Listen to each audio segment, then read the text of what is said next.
ओम शांति। 30 नवंबर 2005। समय की समीपता प्रमाण। स्वयं को हद के बंधनों से मुक्त कर संपन्न और समान बनो। आज चारों ओर के संपूर्ण समान बच्चों को देख रहे हैं। समान बच्चे ही बाप के दिल में समाये हुए हैं।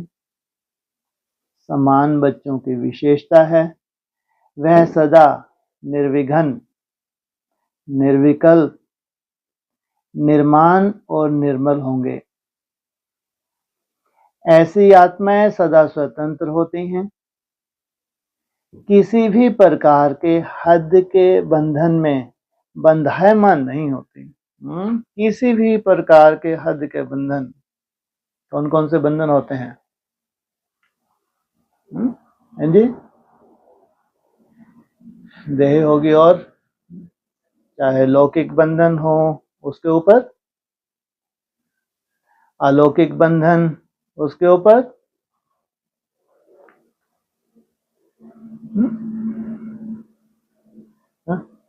बस लौकिक और अलौकिक यही बंधन होते हैं। और कहां कहां फंसते हैं? चलो, डायमंड से भी छूट गए। हाँ, और हाँ बोलो, कहां कहां से छूटना है, कहां कहां बंधे हैं? नहीं मालूम अपना अपना? जहां पे तुम बंधे हो अपने हिसाब से बता दो, कौन है यहां जो बंधनों से छूटा हुआ हो? अपनी अपनी तरह का स्वभाव संस्कार में बंधे हैं, नहीं बंधे हैं? सोचो। और जो भी तुम्हारे पास बंधन है, इन बंधनों से छूटा हुआ, कितना सुंदर ऊपर लाइन थी, निर्विकल्प, निर्विघ्न, निर्माण और निर्मल। कितनी बड़ी बात है ये। अगर बाप समान बनना है तो अपने आप से पूछो कि पूरी तरह से स्वतंत्र हैं? स्वतंत्र किसको कहेंगे? पूरी तरह से स्वतंत्र किसको कहेंगे? क्या निशानी देखने में आवेगी?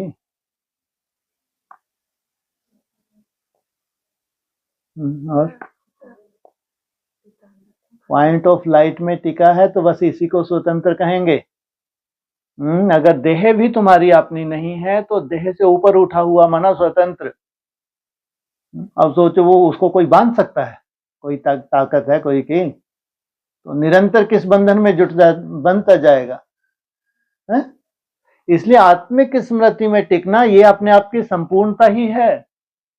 ये रियलिटी तुमको उस रियलिटी से स्वतः ही जोड़ रही है। स्वतः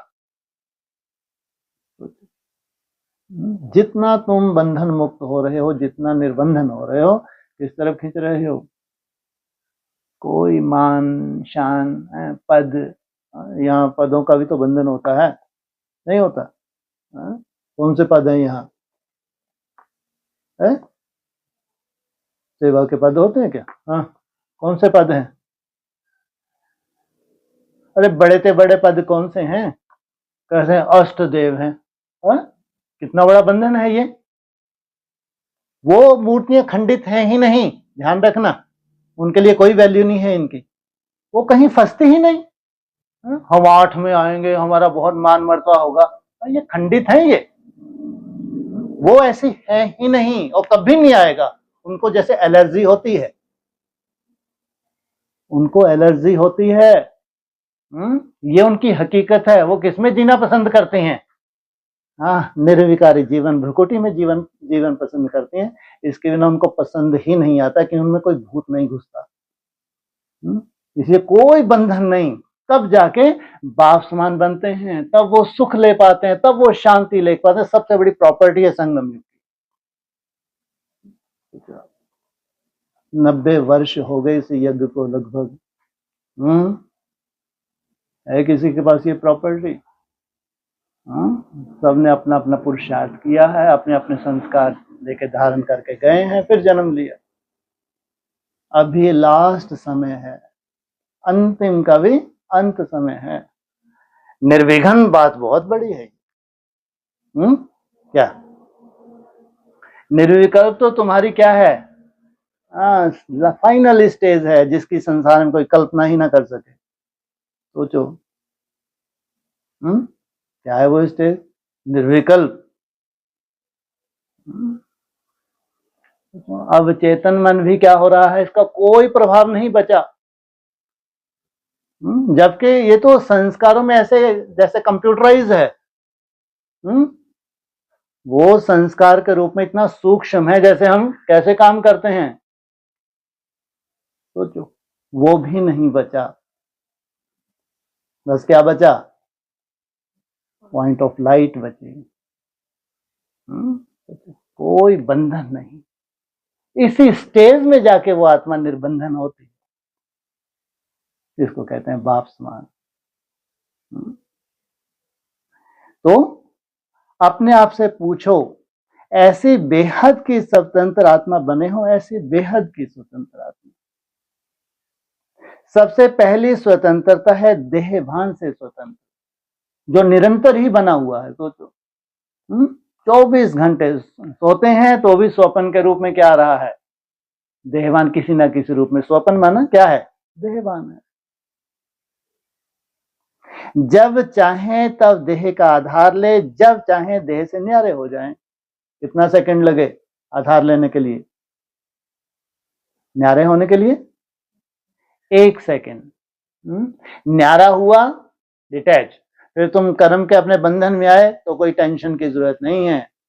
क्या, कोई टेंशन की जरूरत नहीं। क्या कर्म में आए तब है, अरे कर्म में कोई टेंशन की जरूरत नहीं, अपना कर्म कर लो आराम से। क्या, आराम से कर्म करो, जैसे कर्म से डिटैच हो जाओ उसी सेकंड कहां टिक जाओ, स्वयं स्थिति में। हाँ अच्छी बात है, अगर तुम कर्म करते करते भी योग युक्त अवस्था की मेहनत कर रहे हो, बहुत अच्छी बात है। इसकी रिजल्ट तुमको कहां मिलती है, जब तुम डिटैच होते हो, कहीं ना कहीं तुमको इसकी रिजल्ट मिलेगी जरूर, ये बहुत अच्छी बात है। लेकिन अगर कर्म में तुमने ठीक है कर्म निपटा लिया, उसके बाद कौन सी क्वालिटी होनी चाहिए, हाँ एकदम जैसे कर्म से डिटैच हुए अपनी स्वयं स्थिति में टिक जाए, देह की आकर्षण में नहीं आए। दूसरी बात, स्वतंत्र आत्मा कोई भी पुराने स्वभाव और संस्कार के बंधन में नहीं होगी। अब क्या हो रहा है, नई तरह के जो उसमें मर्ज हैं वो संस्कार धीरे धीरे क्या हो रहे हैं, मर्ज हो रहे हैं। पूरी दुनिया ही बदल रही है? उस आत्मा की दुनिया कैसी होगी, नई दुनिया। क्योंकि नए संस्कार पुराने संस्कार विदाई ले रहे हैं, और नए संस्कार स्वतः ही, जितना जितना आत्मनिष्ठ होते हैं ना स्वतः ही, क्योंकि आत्मा में है नहीं है, अरे आत्मा में है भाई, लेकिन मर्ज हैं, क्या हो रहे हैं वो, मर्ज होते जा रहे हैं। पुराने स्वभाव और संस्कार से मुक्ति होगी, साथ साथ किसी भी देहधारी आत्मा के संबंध संपर्क में आकर्षित नहीं होंगे, कोई भी उनको आकर्षित कर नहीं सकता। क्यों, हाँ जो बाप की आकर्षण है तो ये बढ़ती जाएगी, जितना आत्मनिष्ठ हो रहे हैं स्वरूप में टिक रहे हैं, उतना स्वतः ही लाइट बढ़ेगी स्वतः। ऐसा नहीं बहुत चिंतन करके इस लाइट को बढ़ाएं, कि जब तक मंथन नहीं होगा तो ये लाइट कैसे बढ़ेगी। इस लिमिट की लाइट से क्या हो रहा है, अनलिमिटेड बनना है हमको, उसके लिए मंथन तो करना पड़ेगा। मंथन माना तुमको मरना है इसमें डूब के। इसके रिजल्ट क्या निकल रही है, अभी तक पूरी एडवांस पार्टी रसातल में जा रही है मंथन कर करके, या एक आध कोई ऊपर उठा भ्रकुटी में, ये रसातल है। नहीं तो लाइट स्वतः, जितना जितना तुम माइट बनते हो, जितना शक्तिशाली बनते हो, स्वतः ओरिजिनल लाइट आएगी, ये डुप्लीकेट नहीं होगी। कैसी होगी, स्वतः। जो ओरिजिनल लाइट किसके पास है, ओरिजिनल लाइट, हाँ जो शिव के पास लाइट है, जो सच्चाई है, दुनिया की सच्चाई है, वो सच्चाई तुम्हारे पास आएगी। तो या तो अपनी मृत्यु का आह्वान कर लो, किस आधार से, किस आधार से, मंथन से। कैसे मृत्यु का आह्वान हो जाता है? मंथन से क्या निकलता है? अरे विष तो पचा गए पचाने वाले, विष ही निकलता रहेगा क्या है? मंथन से जो कुछ भी निकला आज तक किसी काम का हुआ? हुआ किसी काम का? तो इसको कहते हैं एक क्या है, स्वप्न है। मंथन से जो कुछ भी तुम निकाल रहे हो सब स्वप्न मात्र है, इसमें कुछ भी सार नहीं। क्या तुम आत्मा में बहुत भयंकर स्थिति में टिकने लगे क्या मंथन करने के बाद, या और ही मुसीबत होने लगी? मंथन इतना भारी होता जा रहा है, टिकना चाहते हैं तो नहीं टिक पा रहे। सोचो, उल्टा हो जाता है। मंथन इतना भारी हो जाता है कि तुम टिकना चाहो तो टिकने ना दें, ऐसी सोल है ये। कर लो मंथन बैठ के। ये मंथन कोई हकीकत नहीं है। मंथन उस वक्त की बात है जब तुम्हारे पास व्यर्थ था, तब तुमको सहारा लेना था। अब लास्ट स्टेज में मंथन नहीं, लास्ट में क्या है? मैं आत्मा और मेरा बाप परमात्मा, बस दो ही बिंदु हैं। और तीसरे बिंदु को तुमने क्या लगा दिया? स्टॉप। ड्रामा को तुमने क्या कर दिया? स्टॉप कर दिया। दो ही बिंदु बचे, मैं आत्मा और परमात्मा। तो संबंध संपर्क में आते न्यारे और प्यारे होंगे। तो अपने को चेक करो, कोई भी छोटी सी कर्म इंद्रियां बंधन में तो नहीं बांधते। कर्म इंद्रियां छोटी भी हैं तो बड़ी भी हैं, सूक्ष्म भी हैं तो स्थूल भी हैं। अपना स्वयं याद करो। मास्टर सर्वशक्तिवान, त्रिकालदर्शी, त्रिनेत्री, स्वदर्शन चक्रधारी, उसी स्वयं के आधार पर क्या सर्वशक्तिवान के बच्चों को कोई कर्म इंद्रिय आकर्षित कर सकती है? पहले बोला मास्टर सर्वशक्तिवान, प्रैक्टिकल हो गए तुम। आज तक कोई हुआ? इतना आसान है क्या? सोचो, कैसी एकाग्रता की पराकाष्ठा चाहिए। सब शक्तियां तुम्हारे पास मौजूद हों, उससे क्या फायदा होगा? उससे सर्वशक्तिवान किस लिए? कोई दुनिया को चमत्कार दिखाने के लिए? पहला चमत्कार स्वयं के लिए क्या है? माया के किसी भी स्वरूप से तुम प्रभावित नहीं हो सकते, किसी भी स्वरूप से। स्वतः ही वो शक्ति इमर्ज हो जाएगी, स्वतः।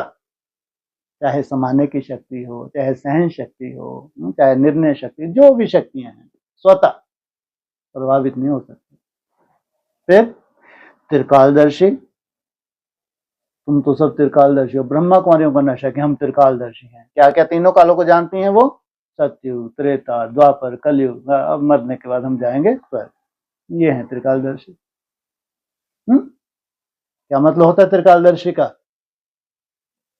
अरे हकीकत क्या है? दुनिया के हिसाब से चलो। अब ये भक्ति मार्ग मुर्दाबाद है, इसलिए केवल मृत्यु को ही प्राप्त हुआ, कोई भी बना त्रिकालदर्शी? दुनिया के हिसाब से सोचो, त्रिकालदर्शी का मतलब है हाँ, भविष्य भी तुमको सब कुछ देखे और भूतकाल भी, हर एक का देख सको। और वर्तमान की तो तुमको ट्रेनिंग होती है व्यक्तवाणी में कि वर्तमान में जीना सीखो। ये है जीवन, बाकी सब मृत्यु है। तुम्हारे स्वप्न सब किस खाते में जा रहे हैं? मृत्यु के खाते में जा रहे हैं। तो त्रिकालदर्शी अर्थात तुम्हारे लिए कुछ भी गुप्त ना हो, भविष्य की पूरी रूपरेखा तुम देख सको, तब कहेंगे त्रिकालदर्शी। मासी का घर है क्या? त्रिनेत्री। सबसे वंडरफुल कौन सा नेत्र है तुम्हारा, जिसको तुम शार्प कर रहे हो, जिसको तुम सूक्ष्म बना रहे हो? सोचो, इसी नेत्र का पूरा जलवा है। स्वदर्शन चक्रधारी, पूरा अपना चक्र देख सको। 84 जन्मों को हर एक के चक्र को देख सको। सोचो, जब तुम्हारा अपना दीदार हो जाएगा तो किसी का गुप्त रहेगा? उसी स्वयं के आधार पर क्या सर्वशक्तिवान के बच्चों को कोई कर्म इंद्रिय आकर्षित कर सकती है? क्योंकि समय की समीपता को देखते अपने को देखो। दुनिया को दिख रहा है समय कितनी तेजी से बदल रहा है? आजकल तो उन्होंने एक किताब का सहारा ले रखा है, वो कोई उड़ीसा तरफ, वो तो 27 के ऊपर जा ही नहीं रहे। 27 तक पूरा विनाश, और पॉपुलेशन उनके हिसाब से नहीं के बराबर बचनी है। क्योंकि अभी तक की बहुत सी भविष्यवाणी उनके साथ हो चुके हैं। समय कितना तेजी से ये 2 साल के अंदर बदलेगा। समय बदलेगा, इसलिए क्या है, अक्सर रिपीट करते हैं कि ज्योतिष एक विज्ञान है, अंधश्रद्धा की बात नहीं। ऐसा कौन व्यक्ति विशेष है जो उससे प्रभावित ना हो? हाँ, या तो डिटैच हो गया, इसलिए बाबा मानते हैं इन बातों को, कभी बाबा ने माना ही नहीं, क्योंकि तुम्हारा लक्ष्य इससे डिटैच होने का है, आत्मा बनना है। जो आत्मा बन गए उनके लिए कोई ग्रह दशा नहीं होती, कोई ग्रह उनको प्रभावित नहीं कर सकता, तो क्योंकि आत्मा क्या है, शरीर से डिटैच है। वो ग्रह प्रभावित क्या करेगा, ये 5 तत्वों को। अब तुम 5 तत्वों से ऊपर उठ गए। बाकी साइंटिफिक है। 2 साल का समय साधारण है, बहुत बहुत वैल्यूबल है। जब परिस्थितियां इतनी भयंकर है तो समय की कितनी वैल्यू होगी। इसीलिए कहते हैं घोर नरक में स्वर्ग की सौगात। इसलिए आज अगर वैल्यू है, समय की वैल्यू है। जिसका समय खूब है और फिर उस समय को सफल कर सकें। समय तो बहुतों के पास होता है, लेकिन उस समय को सफल कर सकें, बड़ी से बड़ी प्रॉपर्टी अपनी क्या कर सकें, तो समय के आधार से अपनी बड़ी से बड़ी प्रॉपर्टी जमा कर सकते हो। चलो छोड़ो, अनेक जन्म किसने देखे हैं, लेकिन ये जन्म तुम्हारा जो सुखदाई बनता है, ये जन्म तुम्हारा जो सुखदाई बनता है, ये प्रैक्टिकल। इससे बड़ी प्राप्ति क्या होगी? क्योंकि समय की समीपता को देखते अपने को देखो, सेकंड में सर्व बंधनों से मुक्त हो सकते हो। कितना टाइम लगे? स्टॉप बोला, डिटैच हुए, सबसे मुक्त। कोई भी ऐसा बंधन रहा हुआ तो नहीं है, क्योंकि लास्ट पेपर में नंबर 1 होने का प्रत्यक्ष प्रमाण है। सेकंड में जहां जैसे मन बुद्धि को लगाना चाहो वहां सेकंड में लग जाए। लंबे समय तुमको प्रैक्टिस कराते हैं, कौन सी? जहां मना कहां? सोचो, कहां लगाओगे तुम मन बुद्धि को? वो जहां, वो तुम्हारी जहां में बहुत अंतर है? तुम लंबे समय से जो प्रैक्टिस कर रहे हो, 1 सेकंड में उसकी परफेक्शन धारण कर लो, टाइम ना लगे तुमको। जो सूक्ष्म स्टेज है, निराकारी स्टेज है, निसंकल्प अवस्था है, परम धाम की स्टेज में टिकने में कितना टाइम लगे? केवल सेकंड नहीं लगे। उसके बाद क्या बोला? जितना समय, सोचो 1 सेकंड में टिकते गए, अब जितना समय तुम चाहो। सोचो, ये है लास्ट समय के लिए बड़े से बड़ा हमारा पेपर। जब कोई स्थिति परिस्थिति हो, अब तुम कोई हलचल में नहीं, यार तुमने बोला स्टॉप, राजा बन के भ्रुकुटी में बैठे हो, जो भी सामने स्थिति परिस्थिति है उसको साक्षियों के देख रहे हो। सोचो कितनी बड़ी स्टेज चाहिए। क्योंकि लास्ट पेपर में नंबर 1 होने का प्रत्यक्ष प्रमाण है। सेकंड में जहां जैसे मन बुद्धि को लगाना चाहो वहां सेकंड में लग जाए, हलचल में नहीं आए। जैसे स्थूल शरीर द्वारा जहां जाना चाहते हो जा सकते हो ना, ऐसे बुद्धि द्वारा जिस स्थिति में स्थित होना चाहो उसमें स्थित हो सकते हो। बुद्धि क्या है तुम्हारी? तीसरा नेत्र है।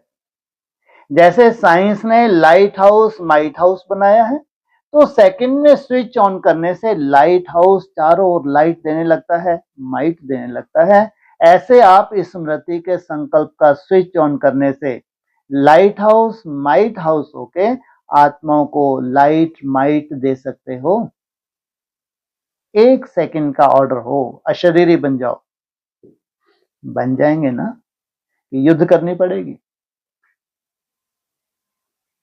यह अभ्यास बहुत काल का ही अंत में सहयोगी बनेगा। कौन सा? 1 सेकंड में अशरीरी। क्या है ये अशरीरी? जो तुम्हारी कंप्लेंट, कौन सी अक्सर कंप्लेंट होती है अपने प्रति? जी, आत्मा दिखती नहीं है ना, ये ज्यादातर कंप्लेंट होती है। इतनी सूक्ष्म है, उसको कैसे देखें? लेकिन तीसरा नेत्र तुम्हारा इतना सूक्ष्म हो जाएगा कि तुम पूरी तरह संतुष्ट हो जाओगे, पूरी तरह संतुष्ट हो जाएगी कि मैं हूं, इसमें मैं टिकी हूं, लंबा समय इसमें टिकी हूं। इसलिए आज की डेट में अगर ना भी दिखे कोई चिंता का विषय नहीं, लेकिन जो चिंतन करते हो वो कहां तक ले जाएगा तुमको, उस तीसरे नेत्र तक ले ही जाए। और तीसरा नेत्र इतना तुम्हारा सूक्ष्म हो जाएगा, जब तुम इमर्ज करोगे 1 सेकंड में क्या हो जाएगा, और जब तक चाहोगे उसमें टिक जाना। यह अभ्यास बहुत काल का ही अंत में सहयोगी बनेगा। अगर बहुत काल का अभ्यास नहीं होगा तो उस समय अशरीरी बनना मेहनत करनी पड़ेगी। इसलिए बाप दादा यही इशारा देते हैं कि सारे दिन में कर्म करते हुए बार बार यह अभ्यास करते हो। इसलिए तुम हो सच्चे सच्चे कर्मयोगी। हर आधे घंटे में अगर अपनी चेकिंग करते हो तो ये हैं सच्चे सच्चे कर्मयोगी। इसके लिए मन के कंट्रोलिंग पावर की आवश्यकता है। अगर मन कंट्रोल में आ गया तो कोई भी कर्म इंद्रिया वशीभूत नहीं कर सकती। तीसरा नेत्र तो जो है उसका तो जलवा है, लेकिन मन कंट्रोलिंग पहले पहले क्या हो, मन की कंट्रोलिंग। अभी सर्वात्माओं को आपके द्वारा शक्ति का वरदान चाहिए। अगर तुम मास्टर सर्वशक्तिवान हो, प्रैक्टिकल हो तुम, तो यूज होगा नहीं होगा? कोई यूज नहीं है। आत्माओं की, आप मास्टर सर्वशक्तिवान आत्माओं के प्रति यही शुभ इच्छा है कि बिना मेहनत के वरदान द्वारा, दृष्टि द्वारा, वाइब्रेशन द्वारा हमें मुक्त करो। ये लास्ट समय की प्रैक्टिकल सीन होनी चाहिए। और कहां के देवता हो तुम? इसको कहते हैं मुंह के बक्के। अगर प्रैक्टिकल ये कर्तव्य तुम्हारा नहीं हुआ, तुम्हारी दृष्टि से किसी की सृष्टि का परिवर्तन नहीं हुआ, तुम्हारे वाइब्रेशन से उसको सुख शांति की अनुभूति नहीं होती, तो वही देवता हो शरीर छोड़ोगे और फिर वो एक काल्पनिक संसार, कहां तुमको जन्म लेना है वो एक मिस्ट्री है। सोचो। और उनके लिए कोई मिस्ट्री नहीं है। किनके लिए? जिनको पहले ही साक्षात्कार हो जाता है। ऐसी आत्मा भी तो है, शरीर छोड़ने से पहले भी मालूम पड़ गया कि अब शरीर छोड़ना है, कहां जाके जन्म लेना है ये भी साक्षात्कार हो रहा है। इनके लिए नहीं कहेंगे। तो अभी मेहनत करके सब थक गए हैं। कौन? जो चौथी अवस्था में ब्राह्मण है, ये क्या है? मेहनत करके थक गए हैं। और अभी समय तो कैसा है? साधारण है या और ही हाहाकार वाला है? आप सब तो मेहनत से मुक्त हो गए हो ना? मजाक तो नहीं कर रहे? बोलो। आप सब तो मेहनत से मुक्त हो गए हो ना? 3 दिन से जो आपका चल रहा है चार्ट, बहुत ज्यादा मेहनत लग रही है। हाँ, लेकिन तो भी टारगेट पूरा हो रहा है, बहुत बड़ी बात है। मेहनत करके भी अगर तुम्हारा टारगेट पूरा हो रहा है, आगे चल के इतना कॉन्फिडेंस आ जाएगा कि मुट्ठी में आ जाएगा ये। सोचो, ये मुट्ठी में आ जाना, इतना कॉन्फिडेंस बैठ जाना कि इतना तो हो ही जाना है। कैसे तुमने अपनी दिनचर्या की सेट करी हो तुम जानो। अमृत वेले की तुम्हारी अपनी सेटिंग है, कर्म करते हुए तुम्हारी अपनी सेटिंग है, नुमा शाम की अपनी सेटिंग है, तुम जानो। लेकिन इतना कॉन्फिडेंस हो जाना है तुमको कि नहीं, अगर ऐसे ऐसे तो इतना तो मेरे को हो ही जाना है। तो पूछा, आप सब तो मुक्त हो गए हो ना, कि अभी भी मेहनत करनी पड़ती है? सुनाया था, मेहनत से मुक्त होने का सहज साधन है दिल से बाप के अति स्नेही बन जाना। आप ब्राह्मण आत्माओं को जन्म का वायदा है, याद है वायदा? जब बाप ने अपना बनाया, ब्राह्मण जीवन दी, तो ब्राह्मण जीवन का आप सबका वायदा क्या है? एक बाप दूसरा ना कोई। याद है वायदा? याद है तो कांध हिलाओ। कौन सा वायदा? एक बाप दूसरा नहीं कोई। एक बाप दूसरा साथ में कौन है? जिसकी फोटो भी नहीं रखनी। सोचो कितनी बड़ी बात बोली। इसकी तो फोटो भी नहीं रखनी है। सोचो कितना बड़ा माया का रूप आने वाला है। और ब्रह्मा बाबा की लेटे की फोटो, बैठे की फोटो, झूले की फोटो, ताज लगा के फोटो। सोचो, ये अंतिम समय में तुमको डायरेक्शन है कि नहीं, तुम्हारी गति वो हो ही नहीं सकती जिस गति के लिए तुम भगवान का बने थे। सोचो। अच्छा, हाथ हिला रहे हैं, क्या एक बाप दूसरा न कोई, याद है वायदा? याद है तो कांध हिलाओ। याद है? कोई तो हिला दो कांध। क्या याद है आपको? कौन सा एक बाप? एक ओंकार निराकार में? हाँ, ध्यान रखना। साधारण बात नहीं है, बहुत बड़ी बात है। जब देवताएं प्रैक्टिकल आ जाएंगे तो उनके आकर्षण स्वाभाविक है, स्वाभाविक। क्योंकि प्योरिटी की पावर क्या करती है? आकर्षण करती ही है। जितनी जितनी तुम्हारे में प्योरिटी बढ़ेगी, स्वतः ही आकर्षण होती है, स्वतः। अब किधर लपक गए तुम? सोचो आप, स्वतः आकर्षण है ही। तो एक बाप दूसरा न कोई, याद है वायदा? याद है तो कांध हिलाओ। अच्छा, हाथ हिला रहे हैं। याद है पक्का या कभी कभी भूल जाता है? देखो, 63 जन्म तो भूलने वाले बने, अब यह एक जन्म स्मृति स्वरूप बने हो। एक जन्म का भी कितना हिस्सा तो निकला हुआ है। अभी अंतिम समय का कितना बचा है समय, इसमें बाबा चाहते हैं स्मृति स्वरूप। तो बाप बच्चों से पूछ रहे हैं, बचपन का वायदा याद है? कितना सहज करके दिया है। एक बाप में संसार है, एक बाप से सर्व संबंध है, एक बाप से सर्व प्राप्तियां हैं, एक ही पढ़ाने वाला भी है और पालना करने वाला भी है। सब एक में है। पढ़ाने वाला भी वो है, चाहे थ्रू ब्रह्मा, और फिर उसके बाद पालना करने वाले, भरे मूर्ति कोई भी हो, लेकिन कौन है ये कभी नहीं भूलो। वो स्पेशल खास आया तो भी तुमने उस मूर्ति को छोड़ के किसी न किसी देहधारी को क्या किया? तो अपनी तपस्या को खंडित कर लिया। तो ये बहुत बड़ी हकीकत है, ऐसे नहीं अष्टदेव फालतू है। वो है ही, संस्कार ही है उनके स्वतः। उसकी तरफ क्यों आकर्षित बढ़ती जाएगी उनकी स्वतः? और तुमको अभी बहुत टाइम लगेगा समझ आने के लिए। तुम्हारी आकर्षण कहां बढ़ेगी? जिनमें प्योरिटी की पावर बढ़ती जा रही है, इस तरफ आकर्षित हो रहे हैं। इनको कहेंगे खंडित मूर्ति। सोचो, इसलिए उनका है अखंड योग और तुम्हारा है खंडित योग। प्राप्ति में भी उतना ही अंतर है। वो निराकारी स्टेज का तो तुम कल्पना भी नहीं कर सकते। तो फर्स्ट बैच जो अनुभव करता है, बैच होते हैं ना, first batch, second batch, third batch, जिनको फॉलो करना है वैसी कल्पना नहीं की जा सकती। इसलिए एक व्रता, मेरा तो एक बाप दूसरा ना कोई, है ही नहीं कुछ। तो सब एक में है, सब में एक है। चाहे परिवार भी है ईश्वरीय परिवार, लेकिन परिवार भी एक बाप का है। तो सब मरे हुए हैं वहां पे। सबको क्या अच्छे से घुटा हुआ है? यहां कोई किसी का नहीं है। कोई किसी का है? यार कितनी सुंदर गर्दन हिला रहे, छोटा सा बच्चा है। ये है संस्कार। ये तड़पता है, मेरे को उठाओ। सोचो, ये कहते हैं संस्कारों की प्रॉपर्टी होती है ये।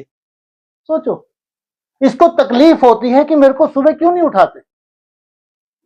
बचपन से इसका संस्कार, ये होती है प्रॉपर्टी। कहते हैं ना कभी कि प्रॉपर्टी कोई नहीं छीन सकता, देह की कोई गारंटी नहीं, वो कल नहीं तो कभी भी हवा निकलनी है। लेकिन जो तुमने प्रॉपर्टी धारण की है ये अविनाशी है।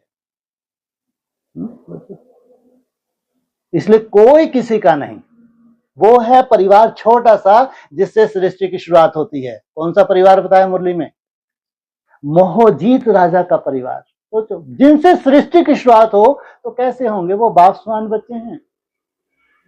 उनके लिए क्या है? मोहजीत राजा का परिवार। ऐसी ही आत्माएं सृष्टि की शुरुआत कर सकती हैं, जिनका कोई भी नहीं है सिवाय बाप, दूसरा ना कोई। इतना तक नष्टो मोह बनना। तो अलग अलग बाप का परिवार नहीं है, एक ही परिवार है। परिवार में भी एक दो में आत्मिक स्नेह है। स्नेह नहीं, आत्मिक स्नेह। अंतर क्या है? आत्मिक स्नेह तो सबके प्रति एक सा होगा।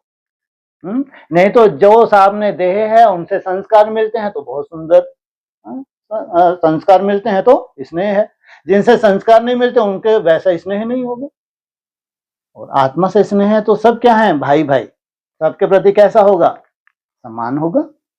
बाप दादा जन्म के वायदे याद दिला रहे हैं, और क्या वायदा किया, सभी ने बड़े उमंग उत्साह से बाप के आगे दिल से कहा, सब कुछ आपका है, तन मन धन सब आपका है।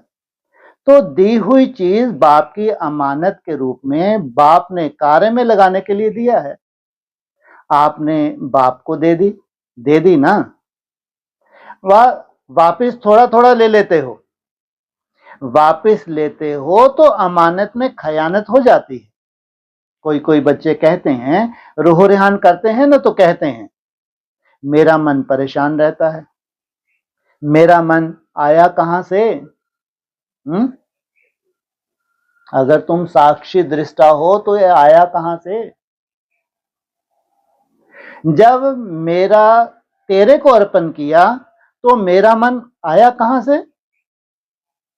आप सभी तो बिन कोड़ी बादशाह हो गए, अभी आपका कुछ भी नहीं रहा। क्या ये बादशाह बनाने आया भगवान। कैसे बादशाह हो तुम, बिन कोड़ी बादशाह।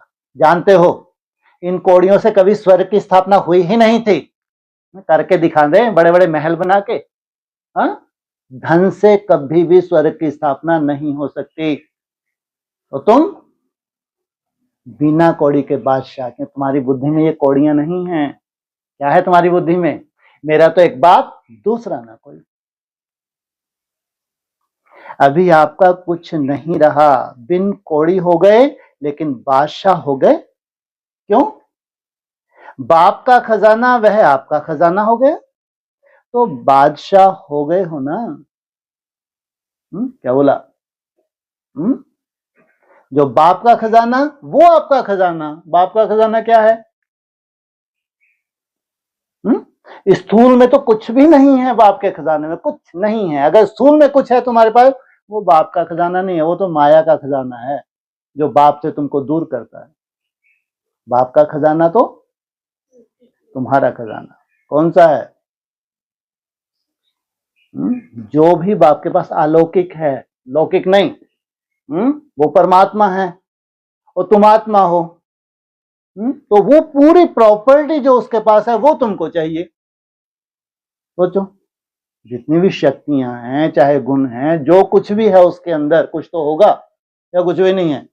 800 करोड़ आत्माएं उसको मानती हैं। सोचो, पूरी दुनिया उसको मानती है, चाहे हिंदू हो, मुस्लिम हो, सिख हो, ईसाई हो, उसकी सत्ता को सब स्वीकार करते हैं। उसकी प्रॉपर्टीज हो तुम्हारी प्रॉपर्टी। यह है अलौकिक, इसमें लौकिक कुछ भी नहीं है, देह का कोई रोल नहीं है। सोचो, परमात्म खजाना वह है बच्चों का खजाना। तो बाप दादा वायदे याद दिला रहे हैं, तेरे में मेरा नहीं करो। जो तुमने दे दिया किसका हो गया, बाप का हो गया। बाप कहते हैं, जब बाप ने आप सबको परमात्म खजानों से माला माल कर दिया, जिम्मेवारी बाप ने ले ली। किन शब्दों में, आप मुझे याद करो तो सर्व प्राप्तियों के अधिकारी हो ही। अंडरलाइन, क्या कहा, सुनाई दिया, कितनी बड़ी बात बोली है। तुम मुझे याद करो, और जो भी बाप की प्रॉपर्टी है वो किस लिए है, तुम्हारे लिए है। सिर्फ याद करो। और आपने कहा हम आपके, आप हमारे, यह वायदा है ना। तो बाप कहते हैं, खजानों को सदा स्वयं प्रति और सर्व के प्रति कार्य में लगाओ। जितना कार्य में लगावेंगे उतना ही खजाना बढ़ता जाएगा। सर्व शक्तियों का खजाना, सर्व शक्तियां कार्य में लगाओ। सिर्फ बुद्धि में, नॉलेज में नहीं रखो कि मैं सर्वशक्तिवान हूं, लेकिन सर्व शक्तियों को समय प्रमाण कार्य में लगाओ और सेवा में लगाओ। बाप दादा ने मेजॉरिटी बच्चों का पोता मेल में देखा है कि दो शक्तियां अगर सदा याद रहें और कार्य में समय पर लगाओ तो सदा ही निर्विघ्न रहो। विघ्न की ताकत नहीं है आपके आगे आने की, यह बाप की गारंटी है? सर्व शक्तियां छोड़ो, कितनी बता रहे हैं? वैसे तो सर्व शक्तियां चाहिए, लेकिन मेजॉरिटी देखा गया है कि सहन शक्ति और रियलाइजेशन की शक्ति, रियलाइज करते भी हो लेकिन उसको प्रैक्टिकल में स्वरूप में लाने में अटेंशन कम है। एक तो सबसे पहले संगठन के निर्माण के लिए चाहिए सहन शक्ति, बहुत बड़ी शक्ति है। जितनी प्योर आत्मा होगी उतनी ही सहनशीलता होगी, उसके बाद ध्यान रखना बहुत गहरा संबंध है प्योरिटी से। इसे संगठन के निर्माण के लिए, नई दुनिया के निर्माण के लिए कौन सी पावर चाहिए? पहले सहन शक्ति, दूसरी क्या रियलाइज होना चाहिए? रियलाइज में तो बहुत कुछ आ जाता है। क्या चाहिए तुमको? रियलाइज क्या करना है? अपने अंदर की कमी कमजोरी उसको रियलाइज करो। अपनी विशेषताएं सबको दिखती हैं, कमी कमजोरी नहीं दिखती। दूसरों की कमी कमजोरी देखना बहुत सहज है, सोचो उल्टी दृष्टि हो जाती है। जबकि कायदा क्या कहता है? स्वयं की कमी कमजोरी देखो, दूसरों की विशेषता देखो। तो रियलाइज करते भी हो लेकिन उसको प्रैक्टिकल स्वरूप में लाने में अटेंशन कम है। भगवान की कृपा है ये बहुत बड़ी। अगर तुमको रियलाइज हो अपनी कमी कमजोरी तो सोचो उसकी कृपा है। अब उसको दूर करके क्या करो? प्रैक्टिकल जीवन। इसलिए जिस समय रियलाइज करते हो उस समय चलन और चेहरा बदल जाता है। बहुत अच्छे उमंग उत्साह में आते हो, रियलाइज किया, लेकिन फिर क्या हो जाता है? अनुभवी तो सभी हो ना, फिर क्या हो जाता है? उसको हर समय स्वरूप में लाना उसकी कमी हो जाती है। और सबसे बड़ा रियलाइजेशन क्या है? मैं ज्योति स्वरूप आत्मा हूं। चाहे अपनी कमी कमजोरियों को रियलाइज कर रहे हो, उसको भी स्वरूप में लाने के लिए बार बार क्या करना पड़े? रिवाइज करना पड़े। और सबके ऊपर मैं ज्योति स्वरूप, ये सबसे पहला रियलाइजेशन। क्योंकि वहां स्वरूप बनना है। सिर्फ बुद्धि से जानना अलग चीज है, लेकिन उसको स्वरूप में लाना इसकी आवश्यकता है। कभी कभी बाप दादा ने कोई बच्चों पर, कभी कभी बाप दादा को कोई बच्चों पर रहम भी आता है। बाप समझते हैं बच्चों से मेहनत नहीं होती, तो बच्चों के बजाय बाप ही कर ले। इतना सुंदर बाप, पता नहीं ये कब संकल्प पूरा करेंगे। बोलने की क्या जरूरत है जब आपको करना नहीं है? और फिर अगली लाइन क्या बोले? पहले भी एक दो बार बोले, अगली लाइन क्या बोलने वाले होंगे ये? तुम करोगे, तुम पाओगे, तुम्हारी जगह मैं करूंगा। तो बस ये डायलॉग पहले भी आ चुके हैं इनके। लेकिन ड्रामा का राज है, जो करेगा वो पाएगा। हम भी अनुभवी बन गए कि आगे आप क्या बोलने वाले हैं। इसलिए बाप दादा सहयोग जरूर देता है, लेकिन करना फिर भी बच्चों को ही पड़ता है। क्या? ये भी बहुत बड़ी बात है। जबकि हमारे यहाँ तो भक्ति मार्ग धीरे धीरे क्या किया जा रहा है? खत्म किया जा रहा है, फिर भी ये बढ़ावा देते हैं इसको, भक्ति मार्ग को। सोचो क्या बढ़ावा दिया अभी? सहयोग में वो बंधा हुआ है। बाप दादा ने देखा है बच्चे संकल्प बहुत अच्छे अच्छे करते हैं। अमृत वेले बाप दादा के पास अच्छे अच्छे संकल्पों की बहुत बहुत मालाएं आती हैं। यह करेंगे, यह करेंगे, यह करेंगे। बाप दादा भी खुश हो जाते हैं, वाह बच्चे वाह। फिर करने में कमजोर क्यों बन जाते? इसका कारण देखा गया ब्राह्मण परिवार में संगठन का वायुमंडल, कहां कहां वायुमंडल कमजोर भी होता है, उसका असर जल्दी पड़ जाता है। फिर उन्हों की भाषा बताएं क्या होती है? भाषा बड़ी मीठी होती है। भाषा होती है यह तो चलता है, यह तो होता है। ऐसे समय पर क्या संकल्प करो? यह होता है या चलता है? यह अलबेलापन लाता है। लेकिन उस समय इस भाषा को परिवर्तन करो। सोचो कि बाप का फरमान क्या है, बाप की पसंदी क्या है। बाप किस बात को पसंद करता है? बाप ने यह कहाँ कहा किया है? अगर बाप याद आ गया तो अलवेलापन समाप्त हो, उमंग उत्साह आ जाएगा। अलवेलापन भी कई प्रकार का आता है। आप लोग आपस में क्लास करना, लिस्ट निकालना। एक है साधारण अलवेलापन, एक है रॉयल अलवेलापन। तो अलवेलापन संकल्प में दृढ़ता लाने नहीं देता और दृढ़ता सफलता का साधन है, इसलिए संकल्प तक रह जाता है लेकिन स्वरूप में नहीं आता।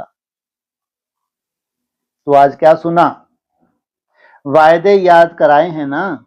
वायदे इतने अच्छे अच्छे करते हैं, बाप दादा वायदे सुनकर खुश हो जाते हैं, लेकिन जितने वायदे करते हो ना उतना फायदा नहीं उठाते। तो बाप दादा यही चाहते हैं, पूछते हैं ना बाप हमसे क्या चाहते हैं? तो बाप दादा यही चाहते हैं कि समय से पहले सब एवर रेडी बन जाओ। क्या समय से पहले एवर रेडी बनते हैं तो उस पर क्या होता है? समय से पहले एवर रेडी बन जाओ। एवर रेडी बन गए तो क्या होगा? फिर तो दौड़ शुरू होगी, उसमें जीत का फैसला तो बाद में होगा, सीटी बजाई जाएगी है? पहले एवर रेडी होना होता है, फिर क्या किया जाता है? विसल फूकी जाती है, सीटी बजाई, अब तुम दौड़। तो समय से पहले क्या हो जाओ? Ever ready. समय कब है? वाह, इतना सुंदर दिखना चाहिए कि 25 तारीख की है हमारी पहली सीढ़ी, वो खंडित थोड़ी है। उस पहली सीढ़ी पे तुम स्थिरियम खड़े हो, लंगड़ाओ नहीं। नहीं तो कोई कोई 21 सीढ़ी ही कटी हुई महसूस करे तो इसके लिए क्या करो? जो सीढ़ी कटी हुई नहीं है तो वो कैसी होगी? तुम्हारी मन बुद्धि स्थिर होती जाएगी या अप डाउन में होगी? है? अभी जो तुमने रिजल्ट निकाली है 3 दिन, निकाली नहीं निकाली? इसको कहेंगे किस पे खड़े हो? अभी 3 दिन के लिए खड़े हो तो सदा काल के लिए नहीं खड़े हो सकते क्या? प्रैक्टिस ही तो है।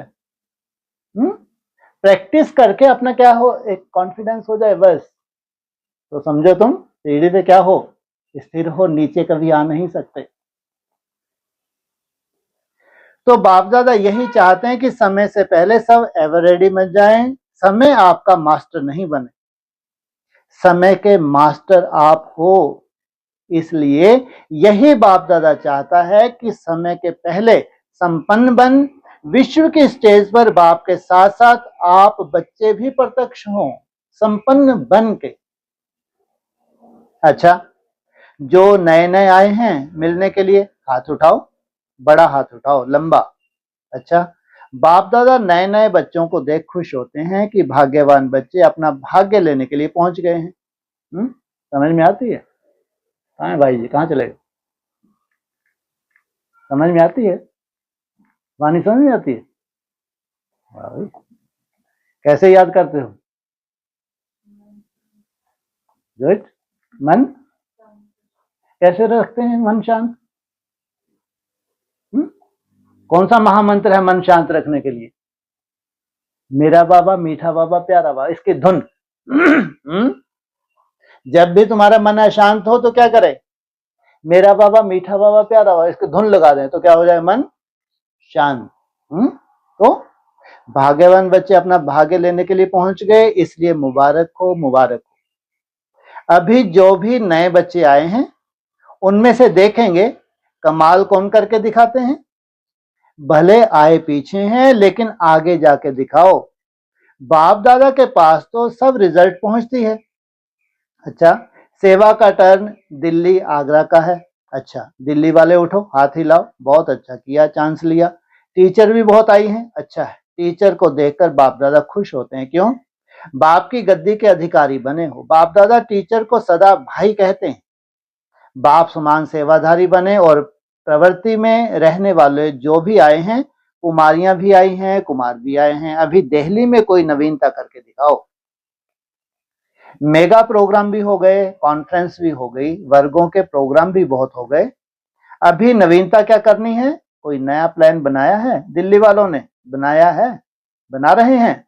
बाप दादा के पास वर्गों के सेवा की रिपोर्ट आती है, लेकिन हर एक वर्ग ने जो इतना वर्ष सेवा की है उसमें फास्ट तीव्र पुरुषार्थी ग्रुप हर वर्ग का इतना निकला वह नहीं लाया है। अभी गुलदस्ता नहीं लाया है, चलो बड़ी माला को छोड़ो, गुलदस्ता तो लाओ। हर एक वर्ग के कोई ऐसे एग्जाम्पल चाहिए जो माइक भी हो और माइट भी हो, सिर्फ माइक नहीं माइट भी हो, जिसका अनुभव सुनकर औरों में भी उमंग आ जाए। बाप दादा हर वर्ग का चाहते हैं जो ग्रुप वर्ल्ड में सेवा के योग्य बन जाएं। अच्छा है, दिल्ली वाले दिल्ली को राजधानी बनाना है तो पहले तो दिल्ली में ऐसा वायुमंडल पैदा करो, दिल्ली का आवाज तो चारों ओर सहज ही फैलता है। यह तो बात है ही, अच्छा किया चांस लिया है।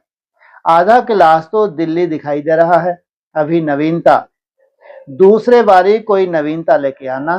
सिर्फ दिल्ली को ही नहीं कह रहे हैं, कोई भी जोन कोई नया प्लान बना के आए उसको बाप दादा एक्स्ट्रा स्नेह शक्ति का वरदान देंगे। जो कर रहे हैं वह तो कर रहे हैं, नया कोई प्लान हो। यह यात्रा निकालना, फॉर्म भराना यह बहुत हो चुका, अभी कोई नया प्लान बनाओ। कॉन्फ्रेंस भी बहुत हो गई, प्रोग्राम भी बहुत हो गए। सोचो, दिल्ली को नंबर 1 होना चाहिए क्योंकि दिल्ली में सबकी नजर है। और देखो, ड्रामानुसार सेवा का आदि स्थान दिल्ली रहा, चाहे यमुना किनारा ही था लेकिन आरंभ तो हुआ ना। यमुना किनारे पर राज्य करना है तो यमुना किनारे पर सेवा भी आरंभ की। अभी इसमें भी नंबर लो, अच्छे अच्छे हैं, नया प्लान बनाने वाले हैं। बाप दादा देखते हैं देख रहे हैं तो मुबारक हो दिल्ली वालों को, लेकिन नया प्लान लगाएंगे तो पदम गुना मुबारक देंगे। ट्रेनिंग में आए हुए युवाओं से अच्छा बड़ा ग्रुप आया है। बाप दादा ने समाचार तो सुना, यात्रा का प्लान बना रहे हैं, लेकिन बाप दादा यह चाहते हैं कि जो भी जोन, सब जोन, सारे ब्राह्मण परिवार में यूथ कितने हैं और क्या क्या उन्होंने परिवर्तन में लाया, वह प्रैक्टिकल नाम, स्थान और परिवर्तन उसका प्रैक्टिकल लिखित हो जो गवर्नमेंट को दिया जाए। गवर्नमेंट तो खुद यूथ को बुलाएगी, लेकिन पहले चारों ओर के यूथ के नाम, स्थान और परिवर्तन शॉर्ट में आए, लंबा चौड़ा नहीं। परिवर्तन का नाम, स्थान का बुक हो जो उन्हों को दिखाया जाए, फिर वह यूथ को आपे ही निमंत्रण देंगे। तो ऐसा प्लान बनाओ। अभी कितने आए हैं? कोई ने कहा 950, तो थोड़े हैं ना, हजारों के करीब यूथ होंगे। उनका एक अच्छा बुक बनाओ परिवर्तन सहित, क्योंकि लोग सिर्फ यह नहीं देखते हैं कि परिवर्तन हुआ, क्या हुआ, लेकिन उसमें परिपक्व कितने हैं। 950 कम होते हैं, क्या कह रहे हैं? 950 तो थोड़े हैं, हजारों के करीब यूथ होंगे। कितने हजारों होंगे? 16,000 इनको कहते हैं यूथ, जिनके संकल्पों का खून कैसा होगा, सदा उमंग उत्साह में रहते हैं। यहाँ ये बेहद के यूथ हैं। यह रिजल्ट चाहिए क्योंकि गवर्नमेंट यूथ के पीछे खर्चा बहुत कर रही है। परिवर्तन की कोई कमाल दिखाओ। अच्छा है, फिर बाप दादा ने देखा है कि यूथ वर्ग कुछ ना कुछ कार्य करता रहता है, अटेंशन है सेवा का, इसलिए परिवर्तन करके दिखाओ। ट्रेनिंग की है ना, यह सब ट्रेनिंग में आए हैं ना, तो ट्रेनिंग को प्रैक्टिकल रिजल्ट में दिखाना, फिर सारा परिवार आपको मुबारक देगा। अच्छा, डबल विदेशी अच्छा है। डबल विदेशी स्वयं पर और सेवा पर अटेंशन अच्छा दे रहे हैं, लेकिन सिर्फ इसमें एक मात्रा लगानी है, अंडरलाइन करनी है। जो परिवर्तन का संकल्प लेते हो और अच्छा उमंग, उत्साह, हिम्मत से लेते हो, सिर्फ इसको अंडरलाइन करते जाओ। करना ही है, बदलना ही है, बदलकर विश्व को बदलना है। यह दृढ़ता की अंडरलाइन बार बार करते जाओ। कौन सी? खुद को बदलकर विश्व को बदलना है। बाकी बाप दादा खुश हैं, वृद्धि भी कर रहे हैं और सेवा और स्वयं के ऊपर भी अटेंशन भी है, लेकिन पूरा टेंशन नहीं गया, अटेंशन है, थोड़ा बीच बीच में टेंशन भी है। किस बात का टेंशन होता है? चार्ट जहां तक पूरा होगा नहीं होगा, तो वह समाप्त करना ही है। सोचो, तुम्हारा टेंशन ना हो, ऐसा संस्कार में आ जाए। बाकी हिम्मत अच्छी है, हिम्मत की मुबारक है। सभी जो भी बैठे हैं बाप सहित आपको हिम्मत की मुबारक दे रहे हैं, ताली बजाओ। अच्छा, आप जो यहाँ बैठे हो लेकिन बाप दादा को दूर बैठे बहुत बच्चों का याद प्यार मिला है, और बाप दादा एक एक बच्चों को नैनों में समाते हुए बहुत बहुत दिल की दुआएं दे रहे हैं, चाहे भारत से चाहे विदेश से। बहुत बच्चों की याद आ रही है, पत्र आते हैं, ईमेल आते हैं, सब बाबा के पास पहुंच गए हैं। अच्छा, बाप दादा 1 सेकंड में अशरीरी भव की ड्रिल देखना चाहते हैं।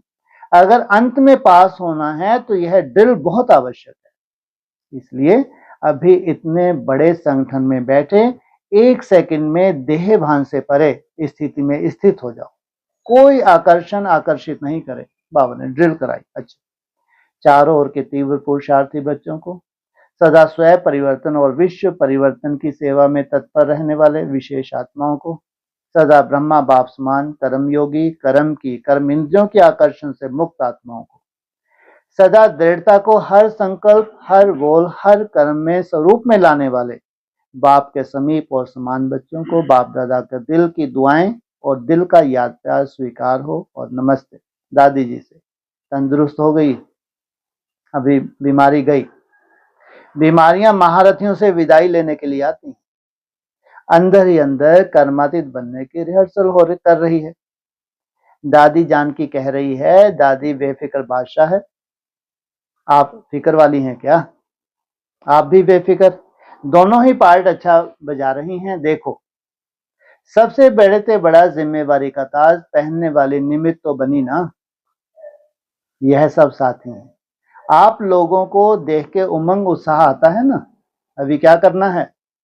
उन्होंने कहा बाबा प्रेरणा दें। बाप दादा ने सुनाया कि हर वर्ग का गुलदस्ता जो माइक भी हो और माइट भी हो, सिर्फ माइक और संपर्क वाला नहीं, संबंध में भी नजदीक हो, ऐसा गुलदस्ता निकालो। फिर वह ग्रुप निमित्त बनेगा सेवा के, वह माइक बनेगा और आप माइट बनेंगी।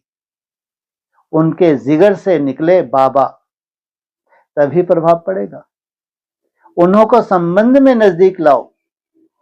कभी कभी होता है ना, तो नशा थोड़ा कम हो जाता है। संबंध संपर्क में जहां भी आवे वहां संबंध और संपर्क रहे तो ठीक हो जाएंगे। अच्छा, मोहनी बहन के घुटनों का ऑपरेशन बहुत अच्छा हो गया है, आपको बहुत बहुत दिल से याद दी है। उसको कहना कि बाप दादा ने भी आपकी हिम्मत पर बहुत बहुत दिल से दुआएं और याद प्यार दी हैं, सबका प्यार भी है। अच्छा, ओम शांति।